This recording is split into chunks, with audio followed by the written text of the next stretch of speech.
Assalamualaikum warahmatullahi wabarakatuh. Perkenalkan, saya Nirwana Ulfa dari kampus IAIN Langsa Fakultas Syariah, jurusan Hukum Tata Negara. Dalam video ini, saya akan membahas tentang etika profesi hukum sebagai persyaratan mengikuti UAS pada ajaran tahun 2023. Etika profesi hukum itu apa sih teman-teman? Yang pertama, etika. Etika adalah nilai moral, norma yang menjadi pedoman baik bagi suatu individu, kelompok, maupun pengaturan tindakan perilaku. Lebih simpelnya sih, teman-teman, etika tuh perilaku kayak waktu contoh kayak gini, waktu kita makan. Kan makan itu pasti ada etika. Kayak nggak boleh berantakan, harus rapi, atau lain sebagainya. Yang kedua adalah profesi. Profesi adalah pekerjaan. Namun, tidak semua pekerjaan adalah profesi. Kalau kita dengar kata-kata profesi, kita pasti langsung tahu kok kalau profesi itu pasti pekerjaan. Yang ketiga, hukum. Hukum adalah suatu peraturan, ketentuan yang dibuat baik secara tertulis maupun tidak tertulis, di mana isinya mengatur kehidupan masyarakat yang terdapat sanksi hukuman bagi pihak yang melanggar.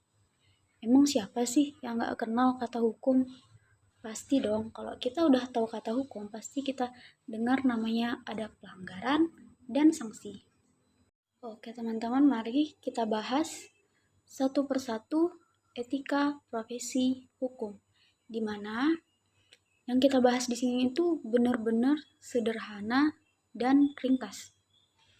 Yang pertama adalah hakim. Hakim adalah pejabat umum yang diberikan wewenang untuk mengadili atau memutuskan perkara-perkara yang diajukan ke pengadilan atau ke mahkamah. Salah satu etika hakim adalah mandiri, artinya tidak pelin-pelan. Kan nggak bisa dong teman-teman kalau seorang hakim itu pelin-pelan. Dalam artian, misal perkara ini dihukum ini, perkara ini dihukum itu, kan nggak bisa kayak gitu teman-teman. Bingung dong nanti orang yang mau dihukum kayak mana. Jadi, salah satu etika profesi hakim adalah tidak pelin-pelan atau mandiri. Nomor 2, ada advokat.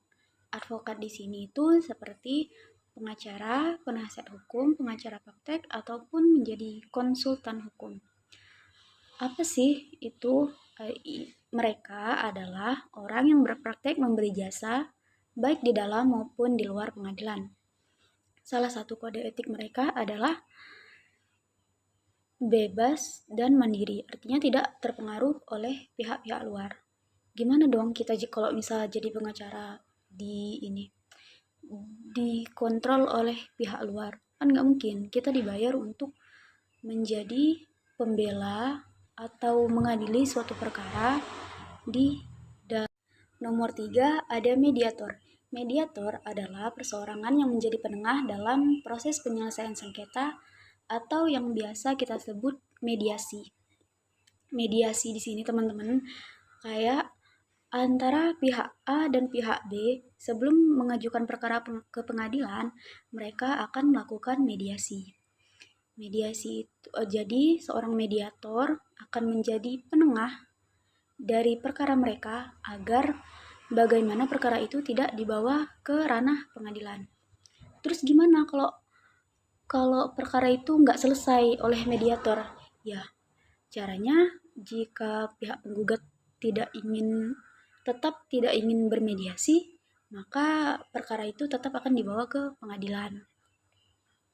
Salah satu kode etik menjadi mediator yaitu memusnahkan segala catatan-catatan dalam proses mediasi setelah berakhirnya proses mediasi. Loh, kok gitu Kak? Kenapa dimusnahkan? Bukankah itu akan menjadi bukti? Gitu. Enggak gitu teman-teman.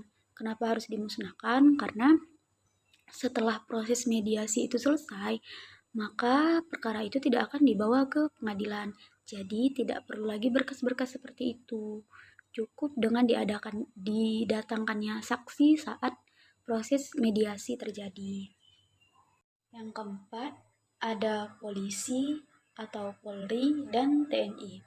Mereka adalah badan petugas yang mewakili otoritas sipil pemerintah. Polisi bertanggung jawab untuk menjaga ketertiban dan keamanan pemerintah dan masyarakat. Salah satu kode etik polisi yaitu menyuruh melakukan, atau turut serta melakukan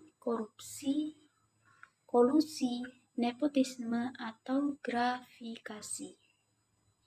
Kalau misal ada nih ya teman-teman, polisi atau TNI yang buat kayak gitu, lebih baik dihindari ya teman-teman. Apalagi anak-anak muda sekarang. Gila pangkat. Tim-tim halo dek, mereka pasti cari-cari yang kayak gitu.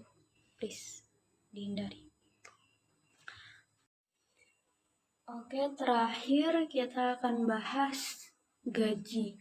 Berapa sih gaji dari para profesi hukum di sini? Pasti kepo dong. Yang pertama tadi kita bahas hakim. Gaji hakim itu paling rendah sekitaran 11 sampai 18 juta. Kan hakim itu ada tingkatannya teman-teman. Jadi untuk tingkatan yang paling rendah itu 11 sampai 18 juta, naik lagi menjadi 12 sampai 21 juta, atau bahkan sampai 22 juta. Yang nomor 2, advokat.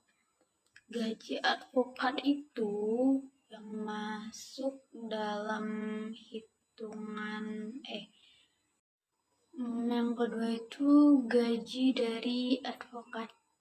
Advokat di sini gajinya bisa 4 juta sampai 23 juta.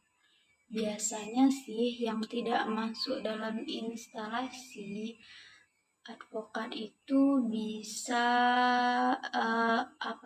gajinya itu tidak bisa diperkirakan karena mereka akan mengambil tarif dari klien yang mereka tangani.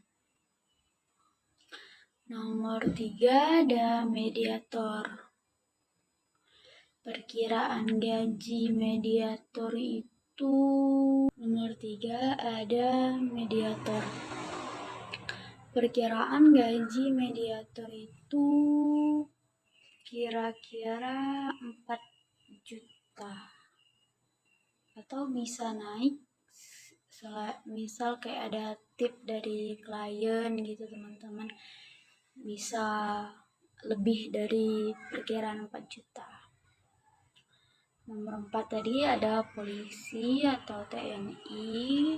Itu perkiraan kan mereka ini ada tingkatan kayak Tamtama 1 kayak gitu teman-teman.